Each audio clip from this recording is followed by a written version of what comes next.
अस्सलाम वालेकुम स्टूडेंट्स। कल डिस्कस किया था लोरी ब्रोंस्टेड कॉन्सेप्ट, उसी से related conjugate acid and conjugate base क्या है, what is conjugate acid and what is conjugate base.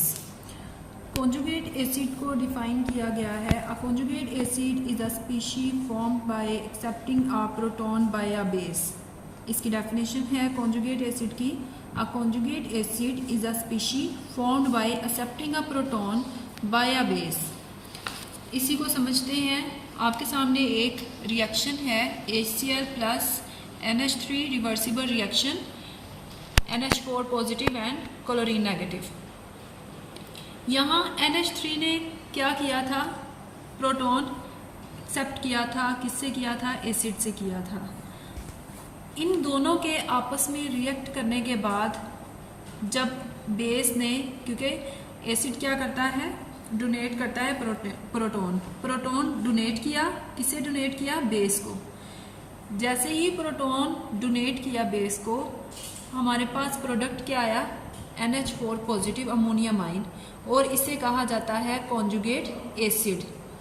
Conjugate acid क्यों कहते हैं? क्योंकि इसका ताल्लुक एसिड के साथ है।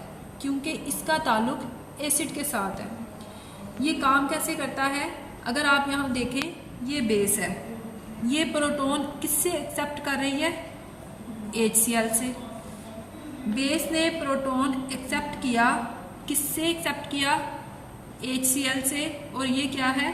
एसिड। मींस बेस का और इस कॉन्जुगेट एसिड का रिलेशन किसके साथ है? HCl के साथ, एसिड के साथ ये ताल्लुक बना रही है। कॉन्जुगेट का मतलब ही क्या होता है? रिलेशन, किसी चीज़ के साथ ताल्लुक बनाना। अब बेस ने इससे एक्सेप्ट किया है और आपके पास क्या बना? कॉन्जुगेट एसिड, इसलिए इसको कॉन्जुगेट एसिड कहा जाता है। यहाँ भी अगर आप देखें तो definition accurate, a conjugate acid is a species formed by accepting a proton by an acid. Acid ये है। एसिड की डेफिनेशन मैं आपको बता चुकी हूँ लेक्चर में कि an acid is a substance that can donate a proton to another substance.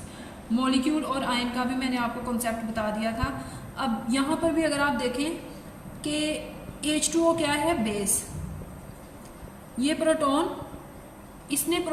Acid ने प्रोटॉन डोनेट किया किसे? बेस को। लेने वाला क्या होगा? बेस, और जिसने दिया है वो क्या है? एसिड। अब एसिड और बेस के आपस में रिएक्ट करने पे जो प्रोडक्ट हमारे पास आया है वो है कॉन्जुगेट एसिड। अगर आपके पास बेस जो है वो इससे प्रोटॉन ना लेती, या आपके पास जो है एसिड अगर अपना प्रोटॉन ना इसे डोनेट करता, तो क्या ये प्रोडक्ट बनता? बिल्कुल भी नहीं। तो कॉन्जुगेट किस तरह से, आप हर एसिड की एक कॉन्जुगेट बेस होती है और हर बेस का जो है वो एक कॉन्जुगेट एसिड होता है। अब यहाँ पर आपके पास कॉन्जुगेट एसिड के बाद है कॉन्जुगेट बेस किस तरह से आएगी? आपके पास HCl ने अपना प्रोटॉन जैसे ही ये डोनेट करेगा तो पीछे क्या रहेगा? क्लोरीन। जैसे ही कोई एसिड अपना प्रोटॉन डोनेट करता है, उसके बाद जो प्रोडक्ट आता है आपके पास, उसे कहा जाता है कॉन्जुगेट बेस। तो यहाँ पर आप देखें, प्रोडक्ट में H जो था वो डोनेट कर दिया गया, तो पीछे क्या बचा आपके पास? Chlorine negative. तो ये है आपके पास कॉन्जुगेट बेस।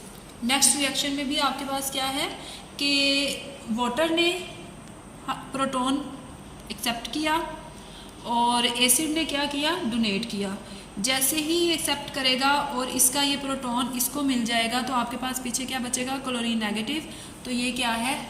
Conjugate base. मैंने आपसे एक क्वेश्चन किया था कि अगर फॉरवर्ड रिएक्शन में फॉरवर्ड ये है और रिवर्स रिएक्शन ये है, फॉरवर्ड रिएक्शन में ये एसिड के तौर पे एक्ट कर रहा है और ये बेस के तौर पे, तो ये रिवर्स रिएक्शन में क्या होगा?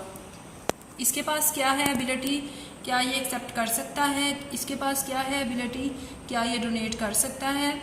बिल्कुल इनके पास एबिलिटी है। मैंने भी आपको कॉन्जुगेट एसिड और बेस का बताया। नेक्स्ट है आपके पास कुछ रिएक्शंस मैं आपको बता चुकी हूँ लेक्चर में, प्रीवियस लेक्चर में। According to Lowry Bronsted concept, An acid and a base always work together to transfer a proton. That means a substance can act as an acid only when another substance behave as base. जब तक कोई substance acid के तौर पे act नहीं करता या कोई बेस के तौर पे एक्ट नहीं करता तो क्या ये बिहेव कर सकेंगे, क्या ये लोरी ब्रोंस्टेड के अकॉर्डिंग काम करेंगे? तो हर बेस के सामने एक एसिड ऐसा हो जो कि एबिलिटी रखता है प्रोटॉन को डोनेट करने की, तभी वो एसिड के तौर पे एक्ट करेगा। और अगर बेस जो है वो आपके पास एबिलिटी रखती है एक्सेप्ट करने की और दोनों एक साथ काम कर रहे हैं तो ही वो लोरी ब्रोंस्टेड के अकॉर्डिंग जो है वो एसिड बेस है। अगर बेस काम नहीं कर रही और एसिड यहाँ पर आप लोगों ने रख दिया है तो क्या ये काम सारा रिएक्शन हो सकेगा? बिल्कुल भी नहीं। इन दोनों का आपस में एक ही वक्त में काम करना बहुत ज़रूरी है। एक और इम्पोर्टेंट बात यहाँ पर डेफिनेशन है amphoteric substance, a substance that can behave as an acid as well as a base is called amphoteric. Amphoteric में एक ऐसा सब्सटेंस जो कि एसिड के तौर पे भी एक्ट करे और बेस के तौर पे भी एक्ट करे उसे कहा जाता है एम्फोटेरिक। आपको जो रिएक्शन दिखाया गया HCl plus water gives us H3O positive and chlorine negative. अब अगर इस रिएक्शन में आप देखें तो वाटर जो है वो एक्ट कर रहा है बेस के तौर पे। नेक्स्ट रिएक्शन में आपको दिखा रही हूँ, इस रिएक्शन में आपके पास वाटर एसिड के तौर पे एक्ट कर रहा है और वो रिएक्शन जो आपने देखा ऊपर वहाँ पर ये बेस के तौर पे एक्ट करता है। तो ये नेचर पे डिपेंड करता है कि ये एसिड के तौर पे एक्ट करना चाह रहा है या बेस के तौर पे। तो यहाँ पर वाटर एसिड के तौर पे एक्ट कर रहा है और बेस जो है वो आपके पास NH3 है। ये अपना प्रोटॉन डोनेट करेगा अमोनिया को। जैसे ही ये प्रोटॉन डोनेट करेगा आपके पास क्या आया, अमोनियम आयन आएगा और आपके पास हाइड्रोक्साइड आयन आएगा। तो वाटर के इसे एम्फोटेरिक कहा जाएगा क्योंकि ये एसिड के तौर पे भी एक्ट कर रहा है और बेस के तौर पे भी, इसलिए इसे क्या कहा जाता है, एम्फोटेरिक। तो ऐसे तमाम सब्सटेंस जो कि एसिड और बेस दोनों के तौर पे एक्ट करें उसे कहा जाता है एम्फोटेरिक। नेक्स्ट, हर कॉन्सेप्ट में कुछ ना कुछ लिमिटेशंस थी, कुछ ड्रॉबैक्स थे। इसी तरह लोरी ब्रोंस्टेड कॉन्सेप्ट में भी कुछ ड्रॉबैक्स थे कि कुछ ऐसे केमिकल्स थे, कुछ ऐसे आपके पास एसिड और बेसिस थी जो कि इसकी डेफिनेशन पे पूरी नहीं आ रही थी।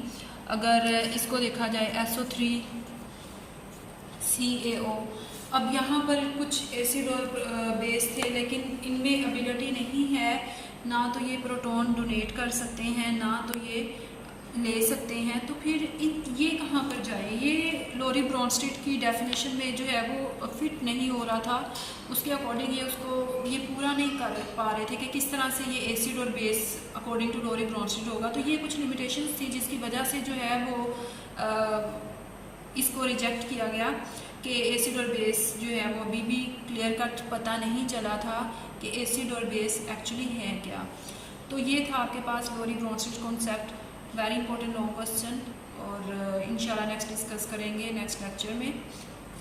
Thank you so much for watching.